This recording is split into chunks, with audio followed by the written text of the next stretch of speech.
En plateau avec nous, Ludovic Toro, bonjour. Bonjour. Merci beaucoup d'être avec nous. Vous êtes médecin généraliste, vous êtes maire UDI de Coubron, c'est en Seine-Saint-Denis. Vous êtes porte-parole du collectif de soignants C19. On le voit effectivement, cette explosion effectivement stratosphérique, c'est qualifié de stratosphérique par Gabriel Attal, des contaminations. Comment on explique cette dégradation si rapide? C'est le brassage des populations en cette période de vacances? Mais attendez, ça fait 3 mois que ce virus est sur notre territoire. Ça fait 5 mois que l'Angleterre nous alerte sur la rapidité de propagation. C'était totalement prévisible, il fallait anticiper. Il s'est passé la même chose en Angleterre il y a 3 mois. Et maintenant, ça arrive en France, c'est le tsunami. Non, c'est pas le tsunami. Tsunami, c'est quand on ne peut pas prévoir quelque chose. Là, je regrette, on pouvait le prévoir parce que tout simplement, nos amis anglais ont été confrontés à la même propagation, à la même vitesse, et je dirais avec 20% de personnes vaccinées en plus que nous en France. Et comme les autres vagues. Mais oui, mais tout vient d'Angleterre. Voilà. Sauf que là, on est surpris. Il n'y a rien de surprenant. C'est exactement les mêmes chiffres que les Anglais ont eus il y a quelques mois. Et face à cela, docteur, on voit certains départements, certains territoires mettre en place des restrictions, le port du masque en extérieur, des demi-jauges dans les restaurants ou même un couvre-feu dès 23 heures.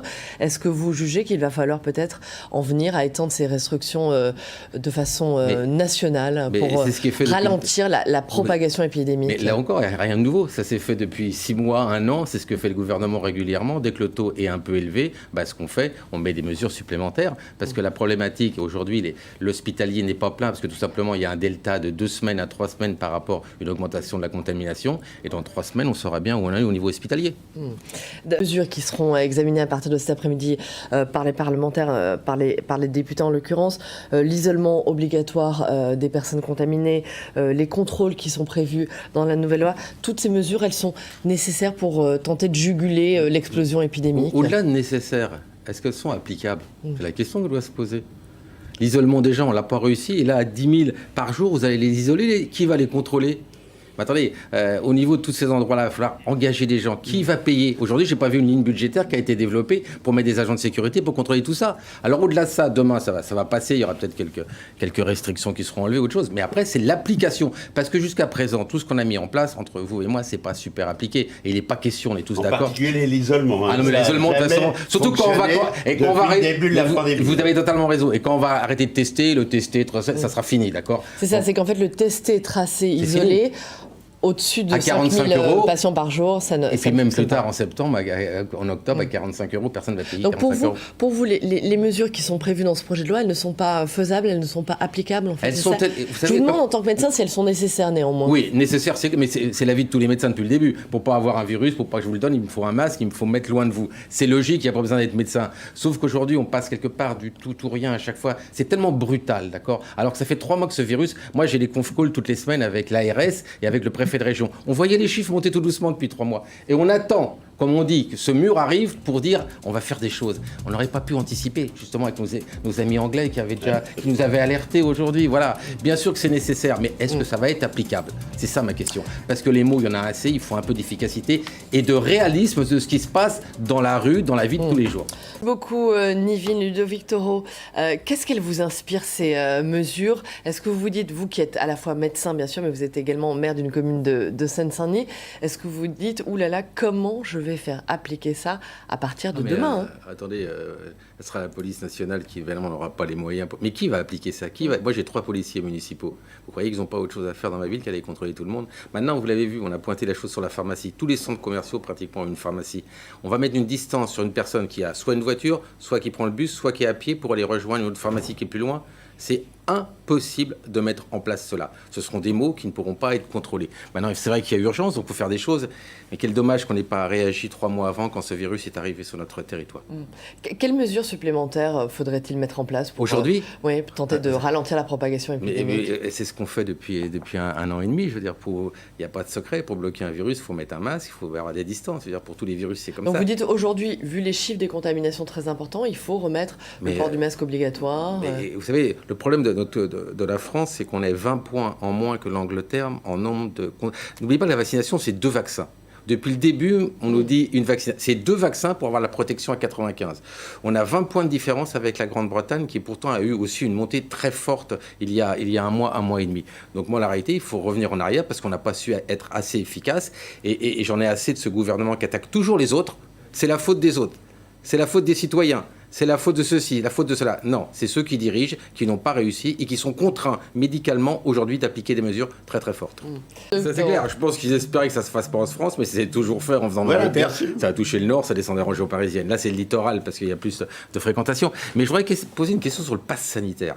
Il y a deux choses. Il y a le vrai pass sanitaire faux, c'est-à-dire que celle qui travaille en pharmacie, c'est très simple. La pharmacie. Si, c'est un vrai. Je vous explique pourquoi, parce que c'est ce qu'on fait. Moi, je vaccine ce soir. Vous rentrez les noms, vous mettez un nom de vaccin, vous mettez la référence, et donc ça c'est un vrai. Il est enregistré parce que vous avez le droit d'aller sur ce site. Ça c'est le vrai, c'est-à-dire qu'il ne pourra pas. L'autre, je comprends pas très bien. Un pass sanitaire, vous avez vu qu'on peut en faire des faux. Comment on va contrôler que celui-là c'est un vrai sur votre téléphone? Sur le téléphone, non. Non, il faudra un lecteur spécial qui se mettra avec la CPAM, parce que des faux QR codes, vous en faites. Est-ce que la personne va voir un truc comme ça, oui c'est bon, vous pouvez passer, ou va contrôler que c'est un vrai que vous avez? C'est ça la problématique. Il faudra des lecteurs spéciaux qui diront c'est un vrai. Parce que sinon, copier le QR... Je comprends pas, il suffit de montrer son QR code. Oui, mais le QR code, si je prends le vôtre, il faudra aussi une pièce d'identité. Parce que je vais prendre votre QR code, je vais le faire voir, ah ouais c'est bon, on peut y aller. Ils vont contrôler sur quoi? Il n'y aura pas de base CPAM comme nous on fait les soignants. C'est-à-dire que ce QR code, vous allez me donner votre QR code. Vous croyez que quand on va arriver à 200... sûrement pas. Non, d'accord. Vous avez raison. Garde le mien. Et en plus, au prix où ça se vend, gardez-le encore un peu, je pense que vous allez être très riche, d'accord? Mais ce que je veux dire que là, il faudra identifier le QR code que vous avez, soit sur un papier, soit sur votre téléphone, qui soit un vrai. Et si vous n'avez pas un lecteur qui se met directement en relation avec la CPAM, je peux vous dire que ça va être compliqué. C'est la moyenne à peu près. Maintenant, il faut être logique, il faut une logique médicale. Où on vaccine tous ceux qui sont en contact avec des gens qui sont précaires, et là, je peux vous assurer que ça va être très très loin. Il y a bien sûr, en premier, les infirmiers, les médecins, les soignants, après il y a les pompiers, les policiers, mais même dans ma mairie, moi, ceux qui apportent les repas aux gens, oui, bien sûr. Il va falloir qu'ils soient vaccinés, mais ça englobe une population énorme. Oui, mais enfin, c'est ça la logique gouvernementale. Moi, là où je suis pas d'accord, en fait, allez, ceux qui décèdent, généralement, c'est ceux qui ont plus de 55 ans. Oui.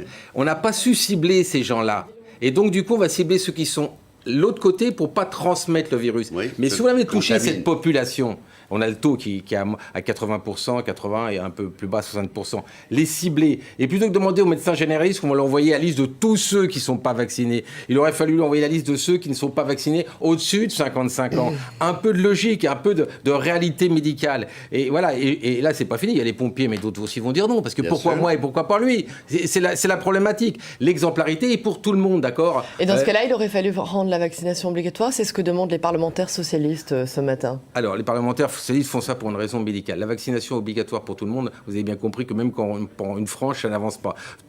Plus vous allez grandir, plus il y aura de non. Donc ça sert à... Déjà, ciblons ceux qui risquent de décéder. Une pandémie, c'est important en nombre de morts, pas en nombre de contaminés. C'est déjà le cas. Ce sont les populations les plus fragiles et les plus âgées qui ont été vaccinées en premier. Oui, en premier, mais là, on arrive à des taux. Je vais vous les gêner. Entre 65 et 74 ans, on a 20% qui ne sont pas reçus les deux. Il manque 20%. Plus de 75%. Et les 50-64 ans, il manque 40%. Donc il faut aller chercher ces gens-là. Et passer des messages surtout qui sont audibles. Mais on va